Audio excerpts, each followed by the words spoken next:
propose de reprendre le psaume 147. On va méditer la deuxième partie du psaume. Et on va lire les versets 12 à 20.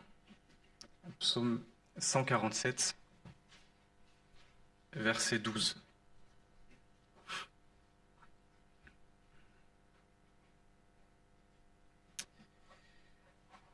Jérusalem, glorifie l'Éternel. Sion, loue ton Dieu, car il renforce les verrous de tes portes. Il bénit tes fils au milieu de toi. Il établit la paix dans ton territoire. Il te rassasie du meilleur froment. Il envoie sa promesse sur la terre. Sa parole court avec rapidité. Il donne la neige comme de la laine. Il répand le givre comme de la cendre. Il lance sa glace par morceaux. Qui peut résister devant son froid? Il envoie sa parole et les fait fondre. Il fait souffler son vent et les eaux coulent. Il révèle sa parole à Jacob, ses prescriptions et ses ordonnances à Israël. Il n'a pas agi de même pour toutes les nations. Elles ne connaissent pas ses ordonnances. Louez l'Éternel. Et je vous propose de lire deux textes dans le Nouveau Testament pour nous conduire dans cette méditation.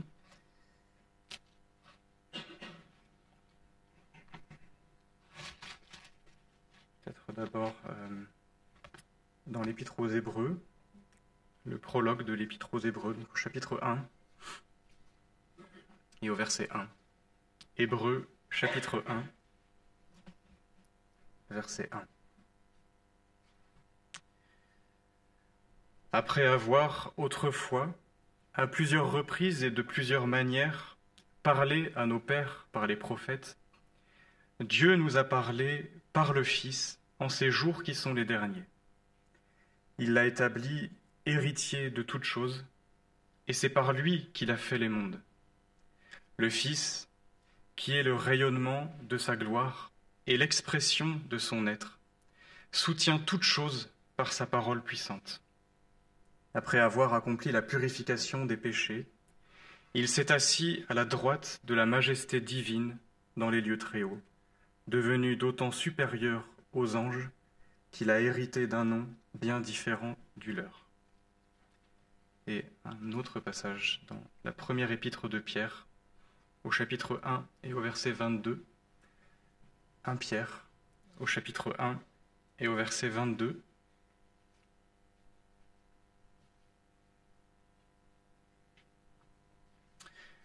Après avoir purifié vos âmes dans l'obéissance à la vérité, en vue d'un amour fraternel sincère, aimez-vous les uns les autres ardemment et de tout cœur, vous qui avez été régénérés, non par une semence corruptible, mais par une semence incorruptible, par la parole vivante et permanente de Dieu. Car toute chair est comme l'herbe, et toute sa gloire comme la fleur de l'herbe. L'herbe sèche, et la fleur tombe, mais la parole du Seigneur demeure éternellement. Cette parole est celle qui vous a été annoncée par l'Évangile. Rejetez donc toute méchanceté et toute fraude, l'hypocrisie, l'envie et toute médisance. Désirez comme des enfants nouveau-nés le lait non frelaté de la parole, afin que par lui vous croissiez pour le salut, si vous avez goûté que le Seigneur est bon.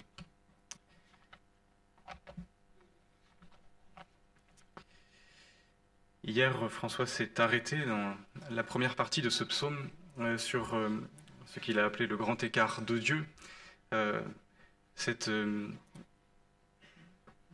conjonction entre la force souveraine de Dieu par laquelle il maintient tout, il crée tout, et en même temps cette sollicitude toute simple de Dieu qui veille sur nous et qui prend soin de nous, pauvres hommes.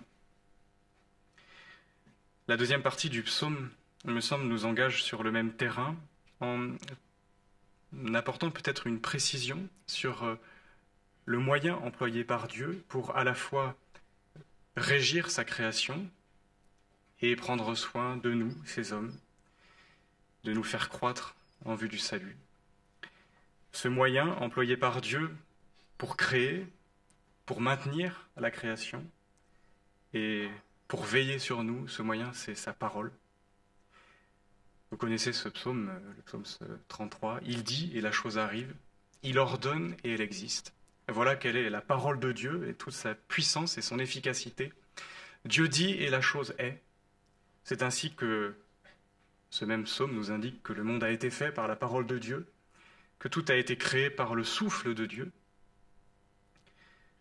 Cette parole donc est une parole puissante et le psalmiste ici s'engage à la décrire, cette parole qui est envoyée sur la terre, qui court avec rapidité, qui amène les saisons, amène le givre, amène la cendre, amène la glace par morceaux et puis qui les fait fondre aussi.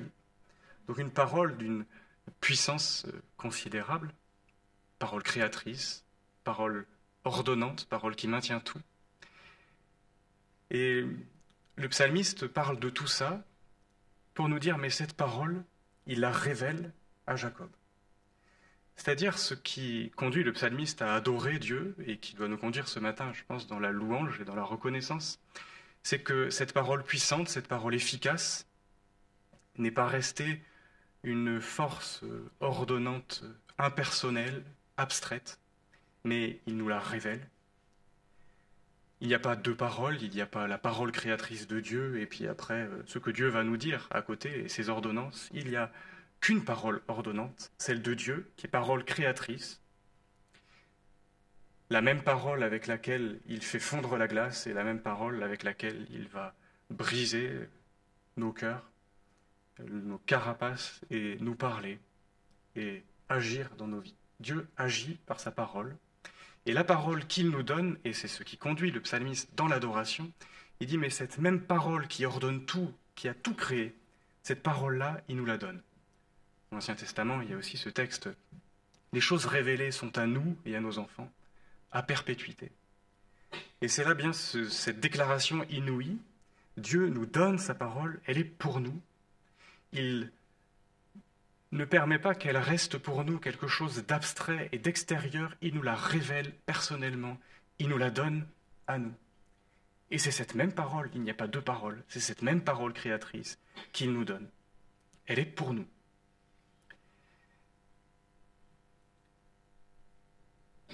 Cela conduit le psalmiste, comme je l'ai noté dans l'adoration. Et lorsqu'on considère cette adoration du psalmiste qui avait une révélation qui était déjà magnifique, il révélait déjà dans l'Ancien Testament sa parole à son peuple. Mais quand on considère ce qu'il en est pour nous aujourd'hui, ce que le Nouveau Testament nous dit de la révélation, du paroxysme auquel est arrivée, a abouti la révélation de Dieu, nous sommes appelés à être dans une adoration d'autant plus intense et d'autant plus grande. Dieu révèle sa parole et il l'a révélée dans ces temps qui sont les derniers par son Fils. Dieu a toujours révélé sa parole à son peuple, il a toujours désiré se faire connaître. Et il faut bien comprendre que la parole de Dieu, elle est liée à son être même, elle est l'expression de son être. On voudrait nous faire croire, quand on regarde parfois le spectacle de la politique ou le théâtre des hommes, qu'il faudrait dissocier les paroles prononcées d'avec les personnes qui les prononcent. Et c'est ce qui permet à des politiciens de maintenir toutes sortes de contradictions et à des hommes de maintenir toutes sortes de contradictions, tout en prétendant qu'on les reçoive avec vérité, avec honneur. Mais ce qui sort de la bouche provient du cœur. Quand il y a la contradiction, c'est qu'il y a le mensonge dans le cœur. La parole prononcée, elle est liée à la personne qui la prononce. Elle n'est pas dissociée, elle n'est pas autre chose. Elle est expression même de l'être. Il en est de même pour la parole de Dieu. Et lorsque le psalmiste reconnaît que Dieu révèle cette parole, il y a là quelque chose qui est très surprenant, c'est que Dieu veut en fait se faire connaître, puisque cette parole, elle est expression même de son être et qui nous la révèle, c'est qu'il ne veut pas nous programmer ou régir nos vies d'une manière impersonnelle avec une force abstraite, mais qu'il veut se faire connaître, il veut se révéler. Il veut qu'on le connaisse parce qu'il veut qu'on rentre en relation avec lui. Et cette révélation de sa personne, cette révélation de son être, elle était restée incomplète jusqu'au temps de Jésus, jusqu'au temps, ces jours qui sont les derniers, comme dit l'auteur de l'Épître aux Hébreux, parce que la parole qui avait été jusque-là révélée par la bouche d'hommes, des prophètes, inspirés de Dieu, est venue en ces jours qui sont les derniers par le Fils. Et c'est là où tout le Nouveau Testament nous invite à considérer avec sérieux, avec solennité, la parole qui nous parvient, la révélation qui nous parvient. Elle est totalement fiable, elle atteint la plénitude parce qu'elle provient du Fils de Dieu. Rappelez-vous cette voix qui se fait entendre du ciel qui dit « Celui-ci est mon Fils bien-aimé, écoutez-le ». C'est parce que la parole que Jésus a amenée est la parole donnée par le Fils que nous sommes appelés à la considérer avec sérieux. La révélation atteint son point culminant. Tout ce que Dieu voulait nous faire connaître de lui-même, de son être, tout ce qu'il nous réservait, tout ce qui était pour nous, il nous l'a donné et il nous le donne en Jésus. Et ce qui est encore plus inouï, c'est que non seulement cette parole provient de la bouche du Fils même, ce Fils qui, au milieu de la tempête, a ordonné même aux éléments de se calmer, qui a fait dire aux disciples, mais c'est plus qu'un homme. Il a prononcé cette parole de Dieu qui régit toute chose. Il avait pouvoir sur les éléments. Il était le Fils partageant une commune nature avec le Père et donc communiquant une parole qui était aussi la sienne. Mais ce qu'il y a d'encore plus inouï, c'est que non seulement le Fils apparaît comme ce messager parfait qui dépasse de loin tous les prophètes qui l'ont précédé, il amène le message dans toute sa plénitude, dans toute sa force, dans toute sa complétude, mais il ajoute encore autre chose à ça, c'est qu'il est lui-même la parole. C'est-à-dire qu'il est le seul messager à coïncider parfaitement avec ce qu'il dit. Il est le Verbe incarné, il est le Logos. Dans le prologue de Jean, c'est le mot grec qui est employé pour parler de la parole. La parole a été faite chair et elle a habité parmi nous pleine de grâce et de vérité. Le mot, c'est Logos, un mot qui est difficile à traduire, qui a à la fois cette connotation de parole créatrice et de sagesse et de raison divine. Et Jésus est, le Fils est, de toute éternité, ce Logos, cette parole créatrice par laquelle tout a été fait, cette parole qui soutient toute chose. On le lit dans le prologue de l'Épître aux Hébreux. Eh bien, cette parole-là, Jésus nous est donnée. Il me semble que lorsque l'on considère ce tableau, nous sommes appelés à rejoindre vraiment la voix du psalmiste pour adorer le Seigneur. Il s'est révélé à nous. Il a voulu manifester à nous, pauvres pécheurs, hommes indigents. Il a voulu se révéler, se faire connaître. Et il l'a fait par son Fils qui est l'expression de son être, l'empreinte de sa personne. Nous avons donc, en Jésus et par sa parole, la connaissance que Dieu voulait nous donner. Et c'est par cela que nous sommes amenés au salut. Lorsqu'on considère tout cela, je pense que cela doit nous conduire déjà à considérer avec sérieux la parole qui nous est donnée. Si cette voix s'est fait entendre du ciel et a dit « Celui-ci est mon Fils bien-aimé, écoutez-le », nous ne pouvons pas faire fi de ce que dit Dieu. Or, malheureusement, et c'est quelque chose qu'on peut observer un peu partout, et je l'observe aussi dans ma vie, il y a parfois comme un recul par rapport à ce que dit Dieu, comme si sa parole était insuffisante, comme si on espère autre chose, on espère plus, on remet en question, ou on est d'accord, mais de là à s'en saisir et à obéir et à prendre Dieu au mot, il y a parfois un peu de chemin. On est incrédule, et puis on s'en excuse en plus, parce que c'est pas de notre faute.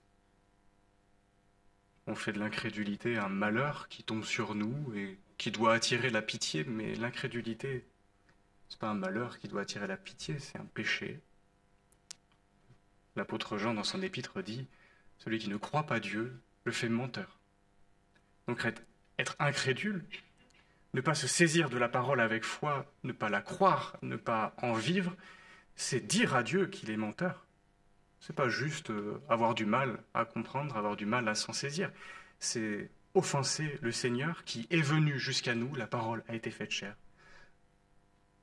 Elle a été incarnée, le Verbe incarné est venu, il nous révèle Dieu, et nous sommes appelés à nous en saisir, et à considérer cette parole-là qui nous est donnée avec tout le sérieux qu'elle implique. Cette parole n'est pas une parole d'homme, elle est parole de Dieu.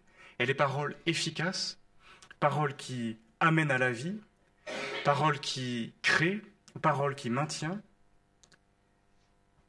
Et nous voudrions autre chose. On demande parfois dans nos prières, il me semble, des choses très, très vagues, très abstraites. On voudrait que Dieu intervienne dans nos vies. On voudrait que Dieu nous change nos cœurs, change nos caractères éventuellement, nous façonne autrement. Mais sauf qu'on ne comprend pas la manière dont Dieu agit. Dieu agit toujours par sa parole. Il agit toujours d'une façon médiate, c'est comme ça qu'il a créé, c'est comme ça qu'il maintient la création, et c'est comme ça qu'il nous parle, c'est comme ça qu'il nous façonne, c'est comme ça qu'il nous change, qu'il nous oriente, il le fait par sa parole, qui est Jésus-Christ. Et donc on aspire à ce que Dieu intervienne, à ce que Dieu nous conduise, à ce que Dieu nous change, sans accepter qu'il ne le fera pas en dehors de la parole, parce que c'est de son vouloir, il a voulu nous parler, nous révéler sa parole. Et il nous la révèle à nous, et pas aux autres nations, dit le psalmiste, et c'est ce qui le conduit, dans l'adoration. Et nous voyons là le privilège qui nous est fait et la gravité de faire la fine bouche, de vouloir autre chose. On voudrait ressentir la présence de Dieu, on voudrait qu'il intervienne dans nos vies, mais on voudrait qu'il le fasse autrement, parce qu'on a le sentiment parfois que la parole n'est pas suffisante, qu'il nous faudrait quelque chose d'autre. Mais la parole est pleinement suffisante. La parole, c'est la révélation de Jésus, qui est l'expression même de l'être de Dieu, la plénitude de Dieu. En lui habite corporellement toute la plénitude de la divinité. Nous n'avons rien à souhaiter de plus que cela. Tout y est, et tout est pour nous. Et c'est cela sur lequel j'aimerais insister ce matin. Cette parole, elle est pour nous. Et c'est bien ce qui conduit le psalmiste à adorer, c'est de se dire, mais cette parole, il la révèle à Jacob, il la donne à Israël, il ne la donne pas aux autres nations. Et ça, je pense que c'est quelque chose qui doit nous encourager si nous avons reçu la parole, si nous l'avons entendue. Et peut-être si nous ne connaissons pas encore vraiment le Seigneur, que nous ne sommes pas encore convertis. Le fait que cette parole nous travaille, le fait que cette parole ne nous laisse pas tranquilles, est déjà un signe que Dieu nous cherche, que Dieu nous attire à lui, qu'il désire se faire connaître. Et il désire se faire connaître non pas aux nations, mais à ses enfants.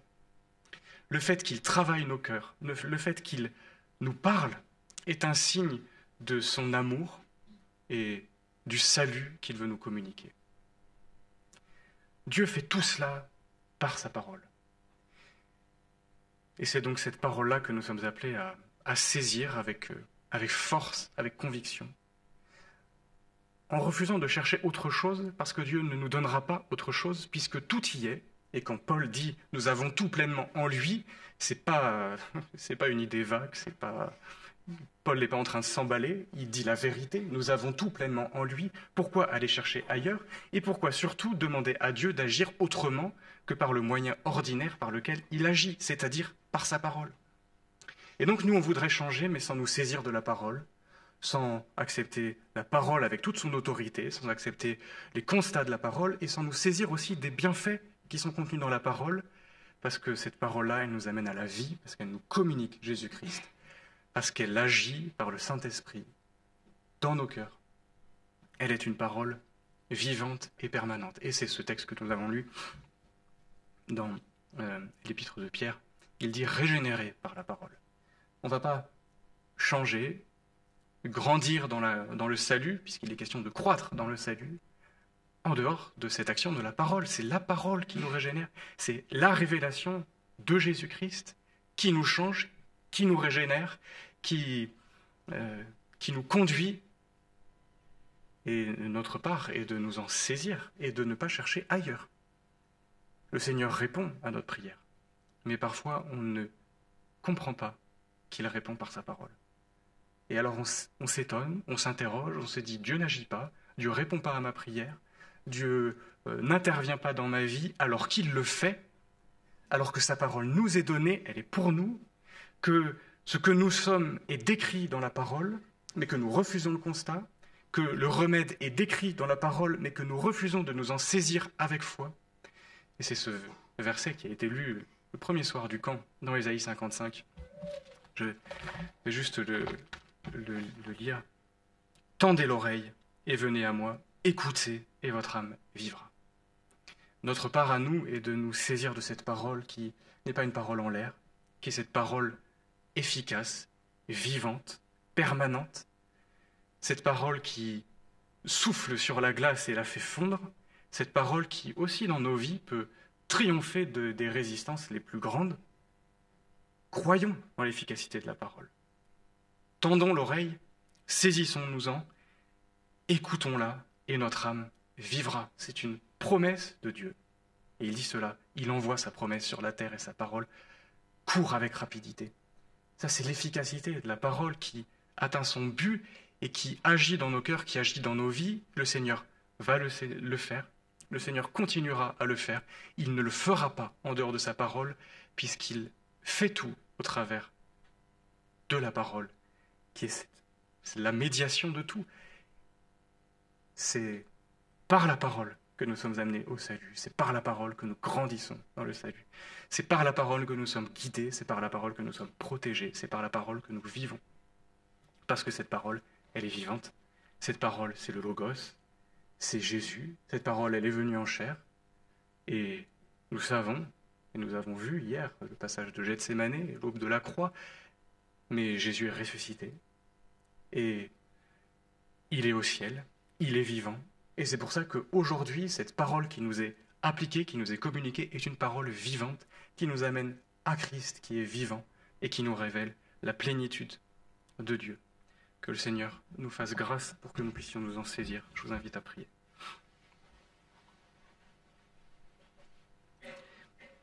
Seigneur, nous voulons te bénir parce que tu nous as donné ta parole. Elle est pour nous et elle est signe de ton amour et de ton élection. Tu veux, Seigneur, que nous t'appartenions, que nous te connaissions, et tu utilises ta parole, la révélation de Jésus-Christ, pour mener à bonne fin tes désirs. Et nous te bénissons, Seigneur, parce que cette parole, elle s'est fait entendre jusqu'à nous. Nous te bénissons parce que tu nous as donné la foi. Nous te bénissons parce que cette parole agit encore aujourd'hui. Cette parole, elle nous conduit, elle nous protège. Elle est un rempart. Elle nous amène à la vie. Seigneur, nous te demandons de la répandre encore au milieu de nous, de la répandre dans nos cœurs, de la répandre dans nos vies. Et nous te demandons pardon de chercher autre chose, de la négliger, de la mépriser. Nous te demandons pardon pour notre incrédulité. Nous te demandons pardon pour notre endurcissement. Nous te demandons pardon de ne pas prendre avec sérieux ta parole, de ne pas te prendre au mot, alors que tu dis et la chose arrive, tu ordonnes et elle existe. Et Seigneur, c'est comme cela que nous voulons ce soir considérer ta parole et te bénir et te louer avec le psalmiste parce que cette parole-là, tu nous l'as donnée. Elle est pour nous et pour nos enfants. Dans le nom de Jésus. Amen.